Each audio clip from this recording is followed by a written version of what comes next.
Est-ce que ça te dit de devenir actionnaire d'une société ou d'une start-up quelconque pour cette année 2022? Oui, parce que, entre autres mécanismes par lesquels on espère se faire de l'argent, faire un placement ou une opération juteuse, ben, il y a la possibilité de devenir actionnaire, mettre un peu de son argent dans une boîte, obtenir une partie du capital, en devenir copropriétaire et parier sur le fait que cette entreprise va bien se porter, va faire du chiffre et que chaque année, aux assemblées générales, il y aura pas mal de dividendes à toucher. En gros, l'actionnaire, c'est à peu près celui qui met de l'argent, parie que la boîte va exploser, va à la maison se reposer, pas complètement, on est d'accord, il intervient comme il peut pour que l'entreprise connaisse une véritable croissance, mais surtout, à la fin, si tout se passe bien, ben, il touche de l'argent. C'est un pari, par moments fou, mais un pari qui vaut la peine.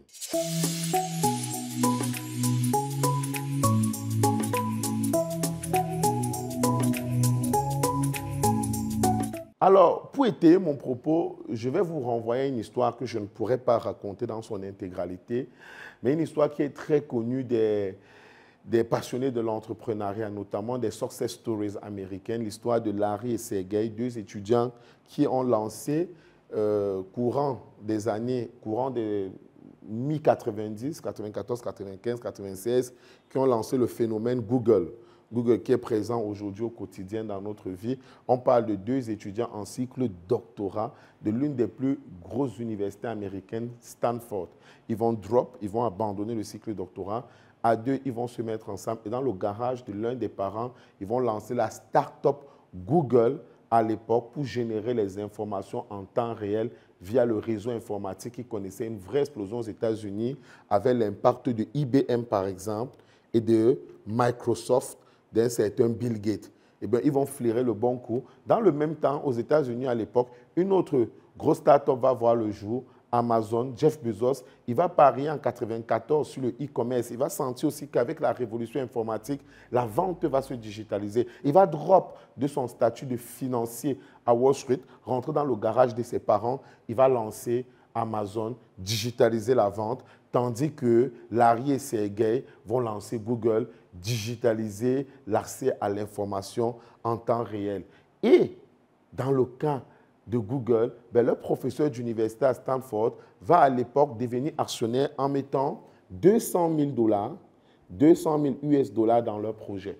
Je ne sais pas si vous réalisez ce que c'est que bénéficier de 200 000 US dollars au lancement de son projet. Ça veut dire que si vous prenez la conversion avec le franc CFA à 500, qui est un peu comme le coût historique, ça fait quand même 100 millions.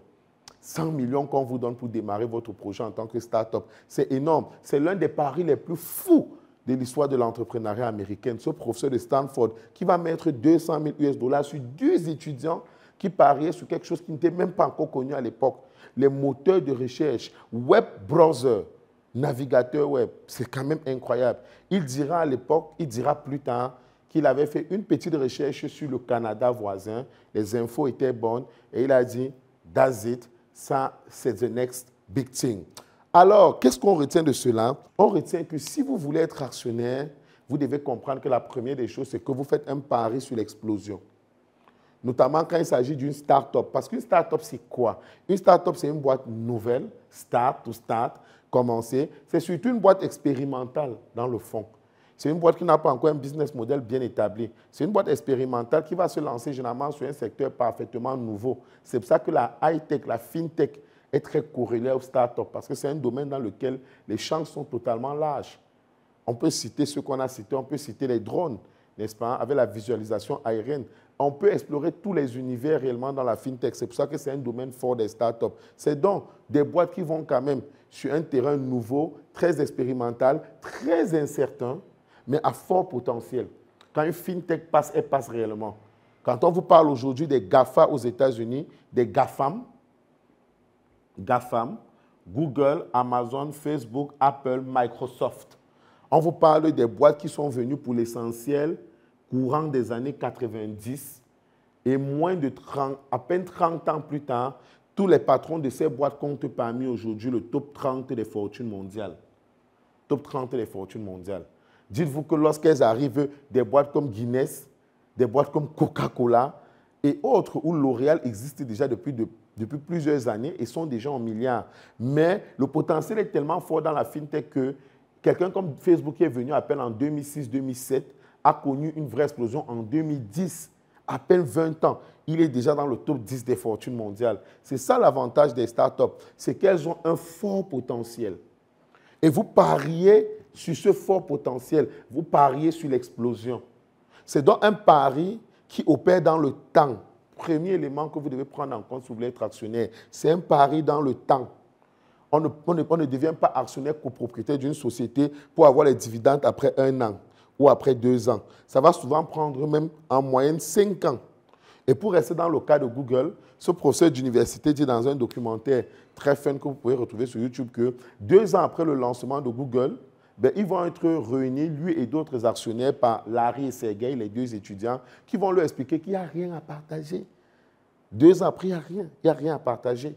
Il y avait juste des t-shirts tout blancs sur lesquels on avait floqué Google qu'on leur a remis. Et tout le monde se moquait de lui. Mais tu as mis 200 000 $ sur ces losers, sur ces étudiants. C'est quoi cette affaire d'information en temps réel? Qui sont ces enfants? Tu as perdu tes 200 000 $. Il s'est dit, moi j'attends, je suis serein, j'ai parié sur l'explosion, ça va le faire. Mais 2 ans plus tard, on lui a remis un t-shirt.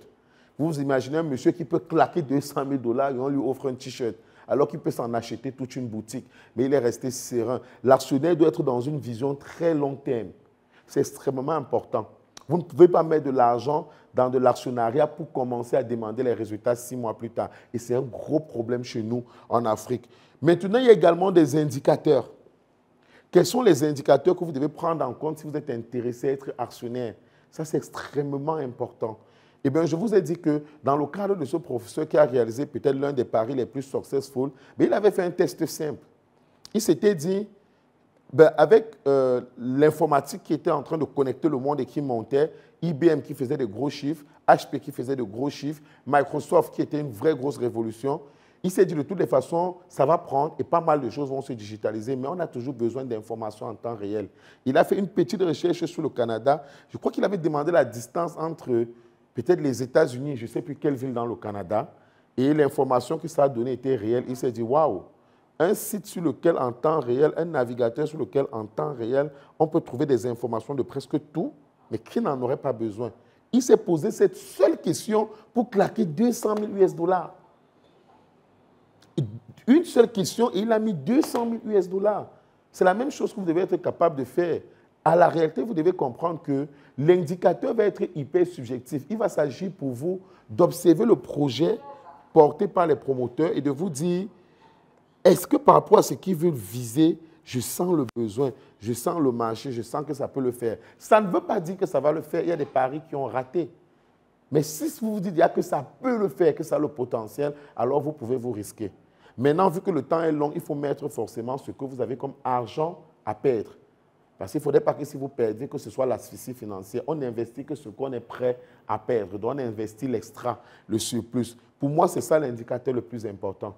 C'est de vous poser la question de savoir si ce potentiel, ça le fait, si ça peut le faire. Et dites-vous que ça peut rater. C'est très important. C'est pour ça que je parle de la perte. De la perte. Il y a des paris qui n'ont pas marché. On peut parler de i5. i5, c'est ce réseau social qui est venu avant Facebook. i5. Il a été dominant pendant 2-3 ans. Facebook a débarqué, il a balayé totalement. Vous comprenez que ceux qui ont misé sur i5 aujourd'hui, ça ne s'est pas bien passé. Et derrière eux, beaucoup ont dit, les réseaux sociaux, ça ne va pas le faire. Voilà i5 qui tombe déjà. Mais Facebook vient derrière. Et aujourd'hui, on vous dit que Mark Zuckerberg, c'est l'une des 5 premières fortunes. Ce n'est donc pas parce qu'un a échoué que l'autre va échouer. Quand vous sentez qu'un domaine est porteur, ce n'est pas parce que les 2-3 premières initiatives du secteur ont échoué que vous devez vous résoudre à ce que ça va échouer. Vous devez rester optimiste. Très important, le mindset de l'actionnaire est un mindset résolument, irréversiblement optimiste. Oui, forcément, l'action, c'est un moyen d'enrichissement. C'est un investissement, c'est un placement. C'est quelque part où vous mettez votre argent pour que ça vous soit rentable.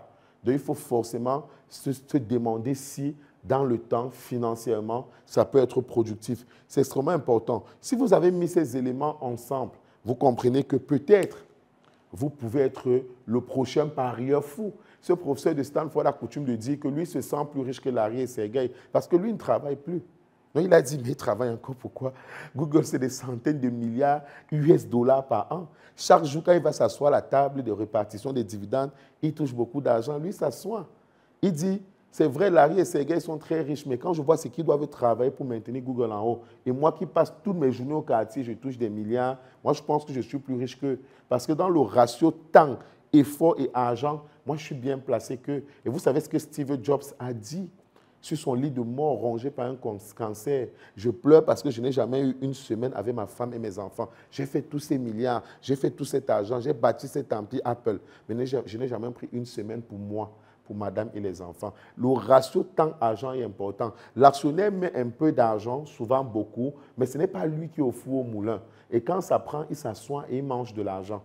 Il ne faut jamais oublier ça. C'est extrêmement important. Le ratio temps-effort est très faible, tandis que le potentiel, on peut tous en profiter. Il vous appartient donc de repérer pour cette année 2022, je vous le suggère, une bonne start-up, un bon projet, une bonne activité dont vous pensez que oui, ça peut exploser pour une raison ou pour une autre, subjective ou objective. Elle présente selon vous les caractéristiques, les indicateurs de quelque chose qui dans 3-4 ans peut être the one, the big thing, the next big thing. Mettez-y un peu de sous et dites-vous, on va voir ce que le temps va m'offrir. Sachez qu'en termes de ratio, en matière d'action, vous n'êtes pas obligé d'avoir 1%. Sachez que le capital des grandes boîtes sont fractionnés de sorte que beaucoup de gens ont 0,00 et poussière de pourcent. Mais dites-moi, est-ce que si on vous propose ne serait-ce que 0,01% de Facebook, vous pouvez refuser? Quand on parle de 0,01%, on vous parle de 1 centime de 1%. Je vous dis bien qu'on vous parle de 1 centime de 1%. Donc, on prend 1% de ce que vaut Facebook, on divise par 100. Mais comme ils font des milliards de dollars par an, même ça, ce n'est pas petit. Dans les grandes boîtes qui font du chiffre, le ratio n'est plus un problème. Vous n'êtes pas obligé de posséder 10%, même pas 5%. Même si c'était le cas ici au Cameroun pour les brasseries MTN ou Orange, même si vous êtes le 6 millième actionnaire et qu'on ne vous donne que cette petite fourchette du capital, c'est juteux. Donc le plus important, ça ne sera pas ce volume. Ça sera, est-ce qu'il y aura du chiffre à partager? Est-ce que la boîte peut exploser? Et peut-être que c'est vous qui serez le prochain pari fou, le prochain actionnaire qui allait dans 5-6 ans vous reposer et toucher beaucoup de thunes chaque fin d'année. Et votre histoire sera enseignée comme celle de ce professeur d'université. Et si vous voulez, moi je vous recommande Syncap.